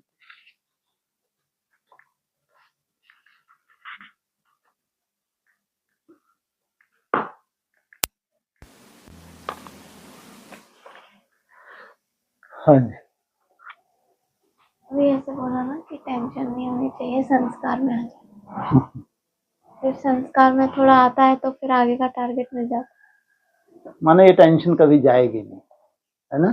जब तक हम कर्मातीत अवस्था नहीं बने हैं तो हम कैसे समझ लें कि हम टेंशन फ्री हो सकते हैं? हम क्या कह रहे हैं? हम ये कह रहे हैं जब तुमको कॉन्फिडेंस हो जाए, जब अपनी दिनचर्या को तुम इतना अच्छा सेट कर लो, हाँ अलवेलापन आएगा। अगर आप देखेंगे अलवेलापन तो लास्ट तक आएगा, लेकिन हमेशा ही आएगा क्या? रोज जब तुम दृढ़ता धारण करते हो तो सफलता मिलती है नहीं मिलती? लेकिन तुम्हारी जो दिनचर्या की सेटिंग है, जैसे अमृत वेला है, तो उसमें तुम 2 घंटे का है, 3 घंटे का, जितने घंटे का है उतने कम से कम मैं इतना तो क्या कर लेती हूँ, निकाल लेती हूँ। अक्सर तुमको कम से कम हफ्ते में 5 दिन सफलता मिल रही है। चलो 2 दिन मान लो आलस के रूप में आ गए, कोई व्यर्थ के रूप में माया आएगी, वो तो आएगी, कोई बड़ी बात थोड़ी है। लेकिन अगर 5 दिन तुम्हारी सफलता हो रही है तो आगे चल के क्या होगा? कोई विघ्न आएगा? आज क्या बोला? निर्विकल्प फिर निर्विघ्न, कितनी बड़ी बात बोली। तो उस वक्त टेंशन नहीं होगी, अटेंशन बढ़ जाएगा, और अटेंशन बढ़ने के साथ साथ तुम्हारी दिनचर्या में आ जाएगा। इसलिए ये नहीं कि अभी तो आगे चल के देखना, आप बुद्धू बन रहे, आगे चल के बोलेंगे 480, फिर बोलेंगे 720, साथ में ये नहीं बोलते क्या कि ये रिफाइन होगा। ऐसा नहीं कि तुम 18 घंटे पहलोगी अपने आप को तब जाके निकालोगे 720 या ये 480, कभी बोला? ये यथार्थ ही नहीं है। ये हठ योग के खाते में जाएगा, ध्यान रखना। ये हठ योग के खाते में जाएगा और तुमको डबल टाइम लगता है। कायदा क्या कहता है? रिफाइन होना चाहिए, वो है ओरिजिनल। या मेहनत कम, इसलिए अभी 8-10 घंटे तुमको लगते हैं कितना करने के लिए। मान लो अच्छी मेहनत हो 240 निकालते हो, लेकिन मेहनत 8-10 घंटे की है। फिर उसके ऊपर जाओगे तो ये 480, तो कितनी मेहनत लगेगी? 12 घंटे, 12-14 मान लो, इससे ज्यादा नहीं। उसके ऊपर जाओगे कितना निकालोगे? 16 कला संपूर्ण कितने हैं? 960। तो ये रिफाइन हो रहा है, ऐसा नहीं, उसके लिए डबल समय चाहिए। अब तुमको दिक्कत थोड़ी जा रही है, अब तो थोड़ा अलवेलापन, बस उसको तुमने हटाया, मन की तुम बहुत सुंदर एकाग्रता आ गई। अब तुम थोड़ी सी मेहनत कर दो, 50 कर लो, 5 से गुना कर लो हर घंटे में, कितना हो गया? वो सुबह से ही अपनी कैलकुलेशन निकाल लोगे। तो अभी तुमने यात्रा शुरू नहीं की, अपना चार्ट देखा 4 घंटे का, और नेक्स्ट चार पूरा, क्योंकि तुम्हारे अनुकूल ही होना है। नहीं तो ऐसे टेंशन बढ़ती जाएगी तुम्हारी, बढ़ती जाएगी। रिजल्ट क्या निकली? संगठन से बाप दादा से दूर हो गए। ये पढ़ाई है क्या? नई दुनिया में कभी कोई दूर हो सकता है, कितने भी तुमको पेलते रहें, चाहे खाने पीने के लिए है, चाहे अमृत वेला के चार्ट के लिए है, तो इतनी तुम्हारी आफत है, फिर भी तुम रोती होगे। तुम कल्पना भी आ जाती है ना, कभी ऐसा ना हो कि मेरे को संगठन से दूर होना पड़े। सोचो, तुम टप टप आंसू बहाते हो, झापट खाती हो। सोचो क्या मिल रहा है तुमको यहाँ। जितना कठिन तपस्या तुम लोग कर रहे हो संसार में कहीं नहीं है, तो भी मर रही हो कि बाबा कभी ये नौबत ना आ जाए कि मैं संगठन से दूर चली जाऊं। सोचो, कल्पना करके देखो। तुम्हारा और बेहतर होगा, या तुम कभी दूर हो सकती हो है? और बेहतर होगा है? नहीं तो सैंपल कैसे बनेगा? बिना परिवार के प्रत्यक्षता हो जाएगी क्या है? पूरे ब्राह्मणों के संसार में क्या चाहिए? एक परिवार चाहिए, चाहे छोटा भी परिवार क्यों ना हो। कितना छोटा? 50-60-70 छोटा होता है? 15-20, उसमें से भी 25%। चलो आ जाओ थोड़ा सा नीचे, ऐसे देख रहे हैं घूर घूर के है? कितने हुए 15-20 में 25%? 5 ऐसे रोते हुए, उसमें से भी 25%। एक से सृष्टि की शुरुआत होती है। स्वतः ही जुड़े हुए हैं, स्वतः। 1 से 4 भुजाएं जुड़ी हैं, वहां से सृष्टि की शुरुआत हुई, उनसे 15-20, फिर 75 ऐसे एडिशन होता जाएगा। यहां से नई सृष्टि की शुरुआत होती है। इसलिए कहा, एक के पतित बनने से सब पतित, एक के पावन बनने से सब पावन। सोचो,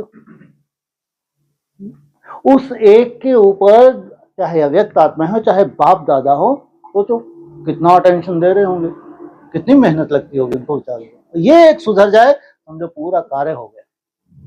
सोचो, तुम तो बैठे बैठाए सब हप कर लोगे। कब? हाँ, वो एक है? जब तक इसकी देह है तब तक तुमको परेशानी है। ये जिस दिन मर गया ना, तुम्हारी तो लॉटरी लग गई। मुरली का पॉइंट है ना ये। जब तक इस देह है तब तक तुम्हारा पुरुषार्थ है, इसकी देह छूटी और तुम्हारी लॉटरी लगी। सोचो, ये हाथी मरा तो कितने का है? सोचो कितनी बड़ी बात है। ये नहीं है कि टेंशन तो हमको, यहाँ तो बहुत ही समझदार बनते जा रहे हैं, हमको मालूम है 27 है, फिर 31 है, फिर 34 है, टारगेट बड़े होते जाएंगे, उतनी खुशी बढ़ेगी। क्योंकि रिफाइन हो रहा है। इसीलिए गीता में स्पष्ट बोला है, अभ्यास और वैराग्य। अचानक कोई लॉटरी नहीं लगती है। और वैराग तो दुनिया में भी आ रहा है भाई, अब तो परिस्थिति ऐसी है। लेकिन अभ्यास नहीं हो सकता दुनिया में। वो उसके लिए लंबा समय का अभ्यास होता है। वैराग तो दुनिया में आ रहा है, बढ़ता जाएगा वैराग तो। वो वैराग तो तुम्हारा और ही क्या करेगा, पुरुषार्थ में वृद्धि करवाएगा। ये तुम ये नहीं कह सकते कि अटेंशन और टेंशन। हम भी चाहते हैं कि हमारा अटेंशन बना रहे, टेंशन खत्म हो जाए, लेकिन अभी तो है, फिर बढ़ेगी बढ़ेगी कम होगी? बोलो, है? कम होते होते रहेगी नहीं, बोल दिया ना। पूरे शाम तक की कैलकुलेशन निकाल लोगे। पूरा नहीं, इतने तो बने ही पड़े हैं। और तुमको और कोई काम है दिन भर? कोई काम नहीं। तो बड़े से बड़ा काम करते हो तुम। जो कोई ना कर सके वो तुमने बीड़ा उठाया। आदि सो अंत। आदि में तो क्या किया था, सबको क्या कर दिया, अंडरग्राउंड कर दिया। 14 वर्ष के लिए अंडरग्राउंड कर दिया। तो तब जाके यज्ञ की शुरुआत होती है। तब जाके यज्ञ कहाँ शिफ्ट हुआ, भारत में। क्योंकि अब भारत से क्या होना है, सेवा की शुरुआत होनी है। भारत को लाइट हाउस बनना है, पूरे विश्व में मैसेज जाना है। लेकिन 14 वर्ष अंडरग्राउंड। आदि सो, इसलिए गीता में क्या बोला, आदि में भी मन मना भव, तो अंत में भी मन मना भव। हाँ जी।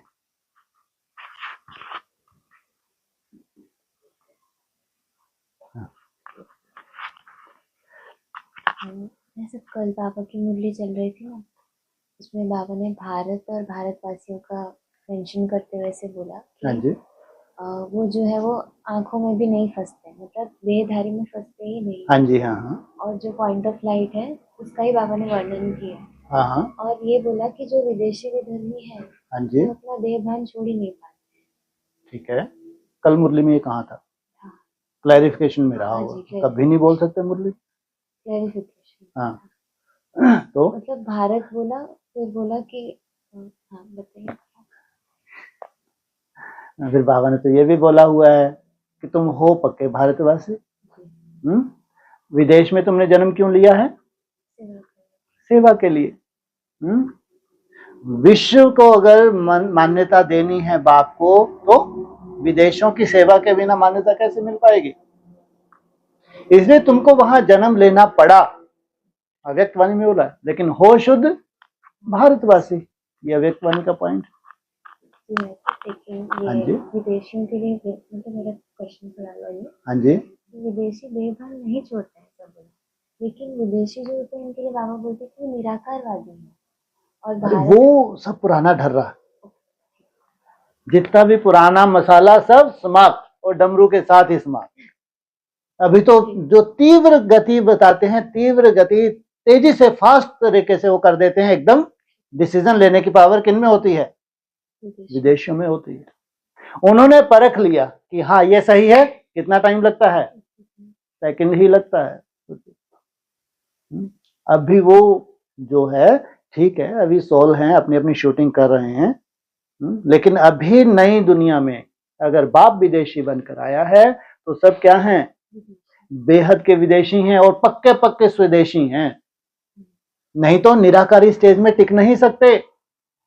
उनमें सोल प्रवेश करेगी तब वो निराकारी स्टेज में टिके। इसलिए तुमको कितना मुश्किल लगती है, सोचो आप, या सहज हो जाता है?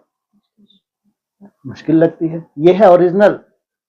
जितना मुश्किल लग रही है ये है ओरिजिनल, ये है राजयोग। नहीं तो अभी कोई सोल प्रवेश हो गए, फटाक से तुमको गवारा बना दे। कैसे गवारा?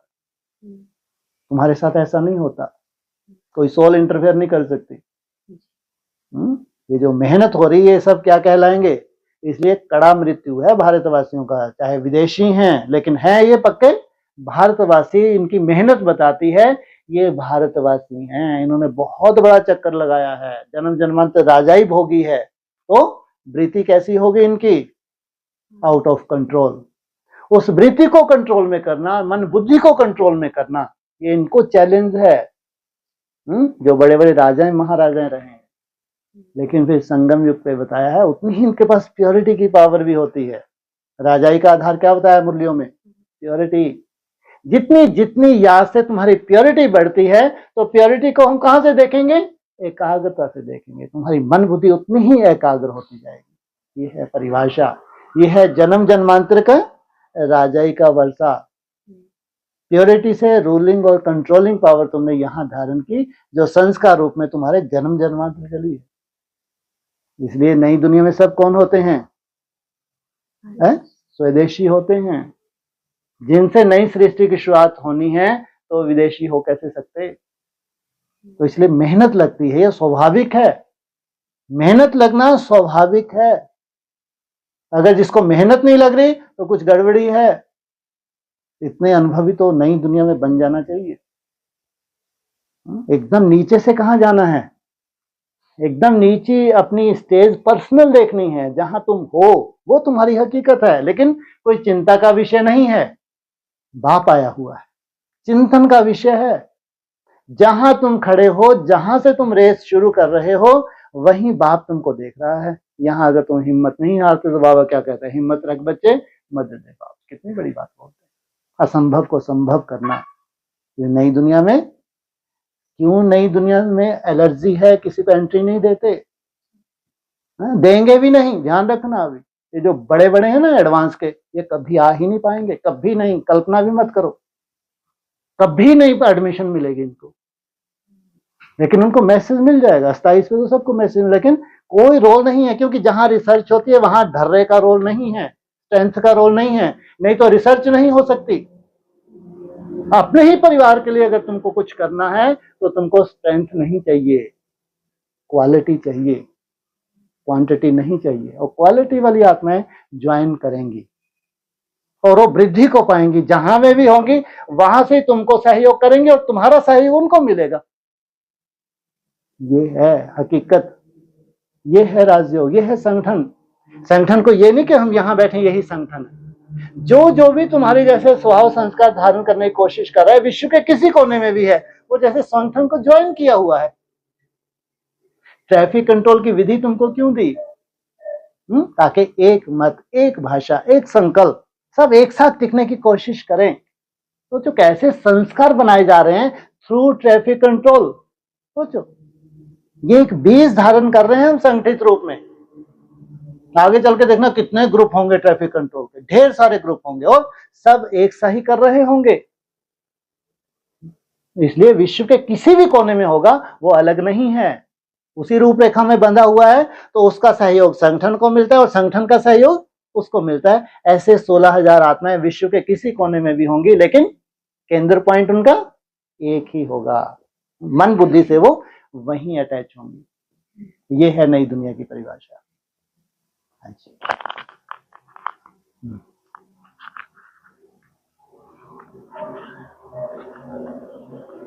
22-8 की मुरली में आया था कि छोटे बच्चे को माँ बाप के सिवाय दूसरा कोई उठाते हैं तो उनके पास जाते नहीं। अच्छा, ये तो आ जाता है। क्या बोल रहे हैं? छोटे बच्चे को माँ बाप के सिवा कोई उठाता है तो जाते ही नहीं। कहाँ है आप?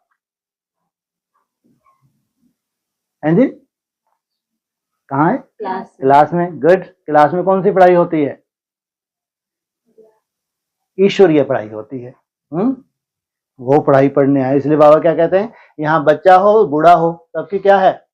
वानप्रस्थ अवस्था है। तो वो माँ बाप होते हैं तो क्या नहीं करते?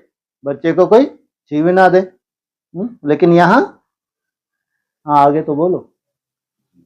देखो वो बच्चा ही याद आ गया। माँ बाप के सिवाय दूसरा कोई उठाते हैं तो उनके पास जाते नहीं। तुम भी बेहद के बाप के बने हो तो और कोई को देखना पसंद भी नहीं आएगा, फिर कोई भी हो।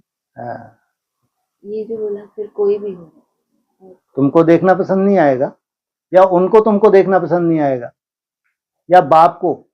तुमको।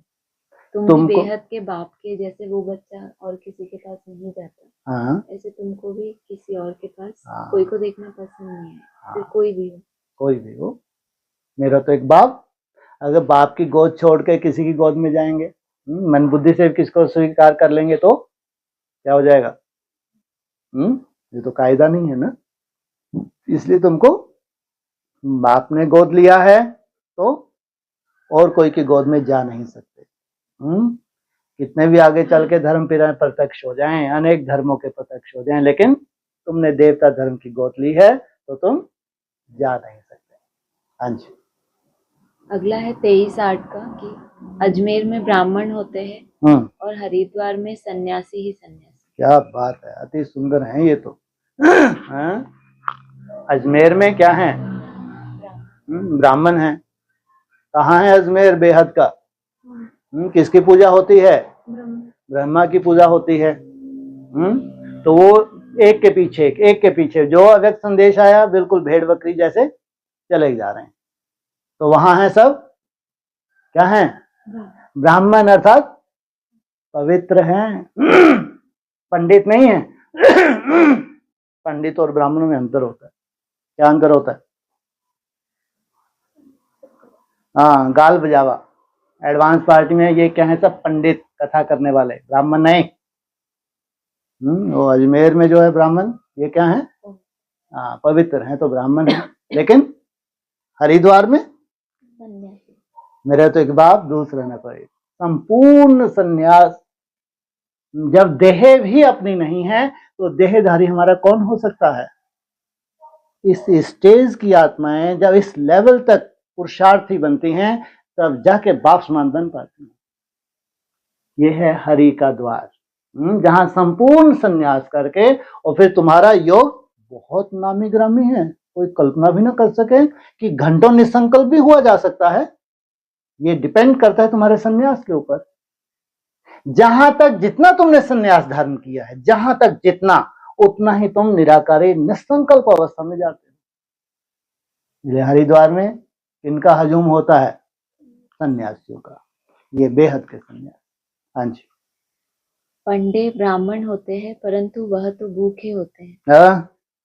सोचो, जो पंडे होते हैं वो भी ब्राह्मण होते हैं लेकिन वो धामा खाते हैं। बेहद का क्या करते हैं? भोग भोगते हैं। उनके भोग कभी खत्म ही नहीं होते। उनको कहते हैं पेटू ब्राह्मण। बस इनका बुद्धि रूपी पेटा फटना बाकी है। कहाँ है? ये जास्ती एडवांस में है। हाँ जी। बोलो तुम अभी जिस्मानी पंडे हो, अब रूहानी पंडे बनो, तुम्हारा भी नाम पंडा है। वाह। पांडव सेना को भी समझते नहीं है। क्या बात है। बाबा है पांडवों का सिरमौर। कहते हैं हे बच्चे, मामेकम याद करो तो विकर्म विनाश होंगे और चले जाएंगे अपने घर। फिर बड़ी यात्रा होगी अमरपुरी की। मूल वतन की कितनी बड़ी यात्रा होगी। ये बड़ी यात्रा की समझ तुमको कौन देते हैं? तुम भी हो पंडे, लेकिन तुम पार लगाते हो या इस तरफ छोड़ देते हो। धामा खाने वाले तो नहीं हो। तो तुम हो सच्चे सच्चे पंडे जो कहाँ ले जाते हो। सबसे कठिन यात्रा है, सबसे लंबी यात्रा है। इसलिए तुम्हारी बुद्धि में बैठ जाता है कि अगर हम 80 वर्ष के भी हो गए तो पहाड़ी चढ़ जाएंगे। तो यहाँ तो कोई 60 वर्ष वाला भी नहीं सोच सकता है कि पहाड़ी पे चढ़ा जाए पीछे मुड़ के देखे ही ना। और तुम 80 वर्ष के हो जाएंगे। कितने साल बाकी हैं 80 वर्ष होने में? 60 साल बाकी हैं।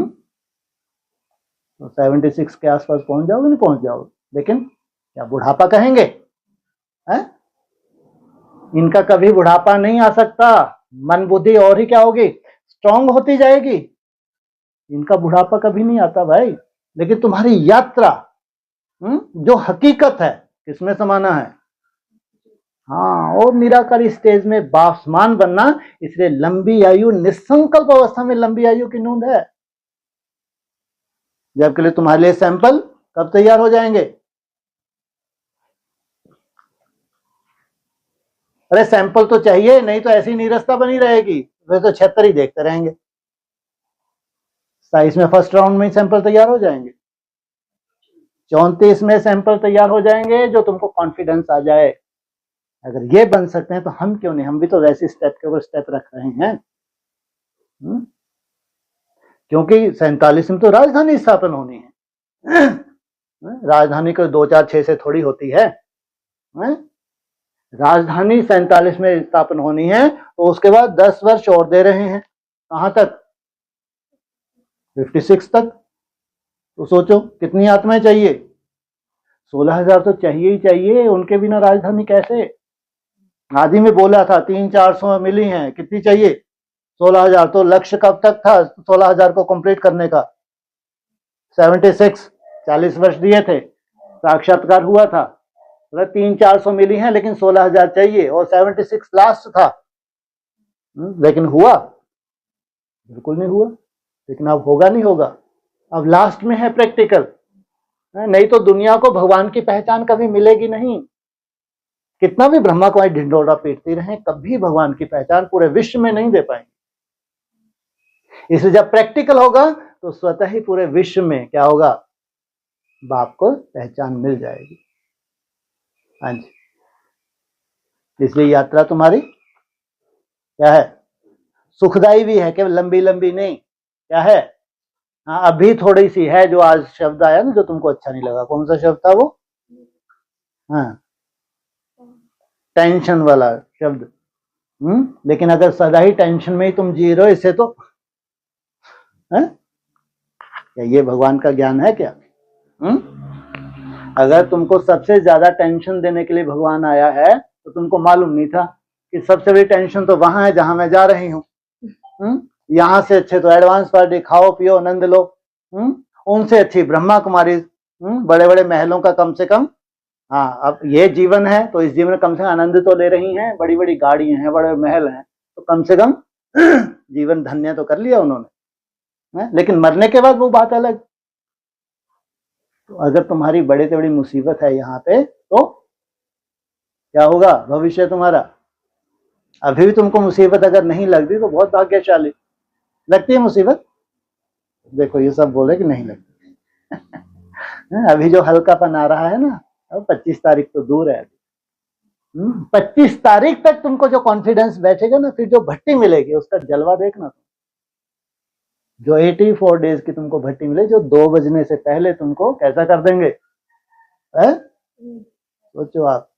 वो संदेशी साक्षात्कार कर रही है, संदेश में जा रही है कि वह सब कुछ हो जाना है 26 में, सब कुछ हो जाए। कुछ नहीं हो रहा देवी, कुछ नहीं हो रहा तुम्हारे लिए।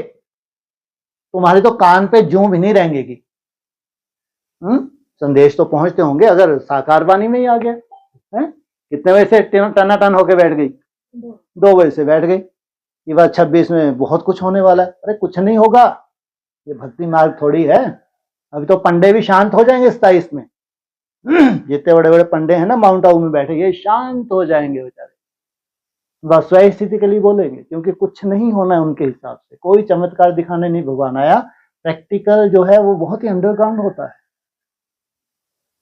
इसलिए अगर संदेशों में उनको बहुत उम्मीद है कि 26 में बहुत बड़ा होने वाला है, जहां होगा इतना अंडरग्राउंड होगा, कोई को मालूम ही नहीं पड़ेगा। तो वो आत्माएं तो और ही उतना ही गंभीर होती जाती हैं। जितने सुंदर अनुभव करते हैं उतना ही गंभीरता आएगी। कायदा ये है, क्योंकि बहुत लंबी यात्रा है इनकी। अगर इसी में थोड़े में अगर खुश हो जाएं तो यात्रा कैसे करेंगे? अंतर्मुखता, गंभीरता उनकी बढ़ती जाती है, धैर्यता उनमें बढ़ती जाती है। तो सबसे बड़ा उनका गुण कौन सा है योगियों का? धैर्यता। तो 26 कितना वंडरफुल है।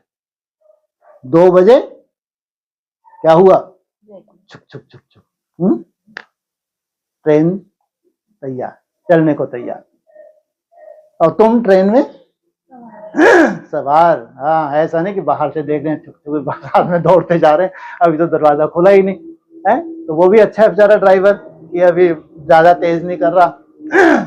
जब ट्रेन आप देखो कभी स्टेशन से जब पास होती है, जब शुरू होती है, स्टार्ट होती है ना, तो एकदम से नहीं स्पीड को। इलेक्ट्रिक ट्रेन अभी वो ठीक है, वो जमाना आ गया। तो लेकिन वो जो हमारी पुरानी ट्रेन होती थी ना, घिसी पिटी, तो उनके साथ साथ कोई तो ऐसे मस्ती को नीचे ही खड़े रहेंगे जब तक चलेगी नहीं, क्योंकि मालूम है एकदम से उड़ेगी तो है नहीं ये ट्रेन, है ना।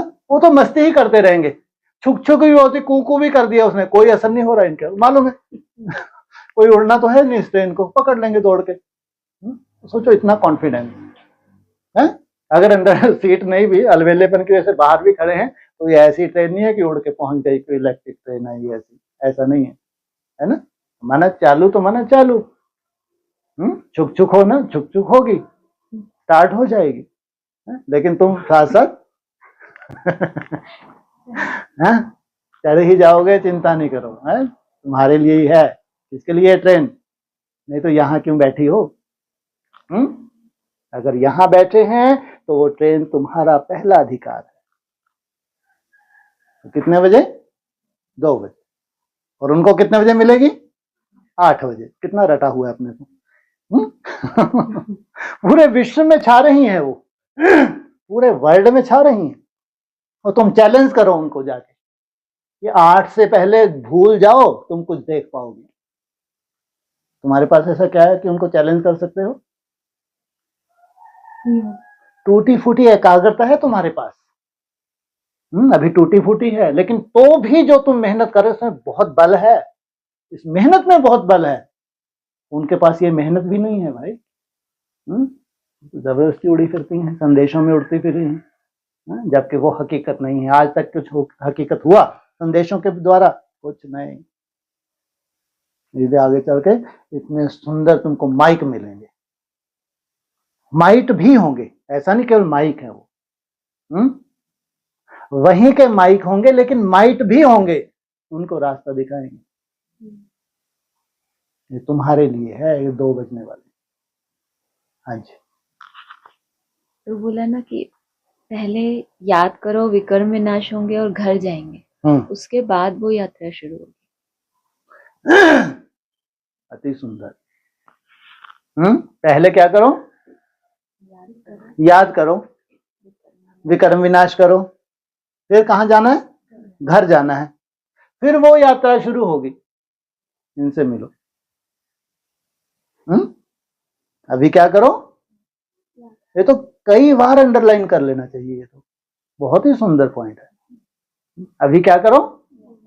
याद करो, याद से विकर्म विनाश करो, उसके बाद फिर उस घर में जाओ, वो चैतन्य घर जो है जहां ट्रैफिक कंट्रोल की सबसे बड़ी आफत तुमको मिलने वाली है। सबसे बड़ी आफत तुम्हारी होनी है जब तुम वहां पहुंचोगे। कोई घर तो होगा? नहीं होगा। आवाहन करते हैं, आओ मरो, आओ मरो, आओ। बिना मरे तुम नहीं आ सकते, और तुम्हारी नई यात्रा वहां से शुरुआत होगी। अमरलोक की यात्रा है। इस शरीर को तुमको कैसा बनाना है? मृत्यु छू भी ना सके, वो यात्रा बाकी है। लेकिन उसके लिए इसलिए बोला आगे चल के तुम डायरेक्ट बाप से मालूम नहीं कैसी कैसी ट्रेनिंग करोगे। जब तुम्हारी आत्मा की सुई की पूरी कट उतर जाएगी, अब क्या मालूम अभी कैसा जलवा होगा, कैसी तुम्हारी ट्रेनिंग होगी, कैसी बीजुर्ग अवस्था के जलवे होंगे। अभी तो शुरुआत है। क्या है? अभी शुरुआत है। 27 आएगा नहीं आएगा कभी? इतना सुंदर होगा 27। क्या मनाओगे तुम? हैं जी? कब से रट्टे लगा रहे हैं? जन्माष्टमी। सोचो आप। और उसके बाद फिर 31 में क्या मनाओगे? शिव जयंती। फिर 34 में क्या मनाओगे? जन्माष्टमी और शिव जयंती साथ साथ। साथ ही जन्म होगा या आगे पीछे होगा? ना, मुरली में तो बोला है ना साथ साथ। चलो, और कुछ है कोई ऐसा? बहुत ही सुंदर था ये, है ना? समझ में आया किसी को? हाँ बोलो। कैसे कहते हैं? याद करके पहले पहुंचेंगे, फिर तुमने किया है ऐसा? सालों साल किया है तुमने सालों याद 8, 10, 12 घंटे, हमारा जितना भी ग्रुप है, चाहे वो गांव की माताएं हैं, चाहे जहां भी हैं, 8-10 घंटे का चार्ट रोज बनाया है उन्होंने। नहीं तो एडमिशन ही नहीं थी। यहाँ की एक ही क्वालिफिकेशन थी, कौन सी? अमृत वेला और कम से कम 8 घंटे का चार्ट। नहीं तो अपने घर में बैठो। सोचो, सालों साल किया है, तब जाके कहां पहुंचे हो?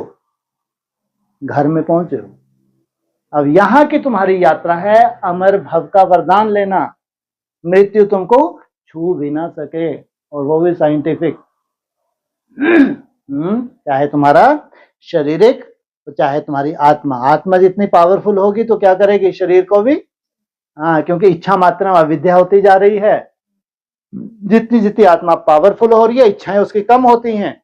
जब इच्छाएं कम होगी तो क्या होगा? धीरे धीरे अपने शरीर के ऊपर काम करेगी। शरीर को कैसा बना लेगी? निरोगी कंचन काया, जहां कोई भी व्याधि नहीं है, कोई दवा नहीं है। ये है रिजल्ट। एक पॉइंट ऐसे आता है कि जब तुम सत्वप्रधान स्टेज पकड़ेंगे तब विक्रम विनाश होगा। ठीक है, वो अलग बात है। लेकिन एक निश्चित स्टेज की तपस्या करके विक्रम विनाश, आप ये सोचो पिछले जन्म में चले जाओ, दादियों ने कुछ ना कुछ तो याद किया नहीं किया है? जब वो लास्ट स्टेज में चाहे हॉस्पिटल में थी तो कुछ ना कुछ तो सहयोग मिलता होगा, क्योंकि अपना स्वार्थ था क्या उनका? नहीं था ना। जब अपना स्वार्थ नहीं है तो लास्ट में ऊपर वाला सहयोग करेगा नहीं करेगा? तो एक निश्चित स्टेज के विक्रम विनाश हो जाते हैं। अब उनको सीधा कहाँ जाना है? उस घर में जाना है जहां से अमर भव का वरदान लेना है। तो ये प्रैक्टिकल तुमने भी ऐसे ही किया। ओम शांति।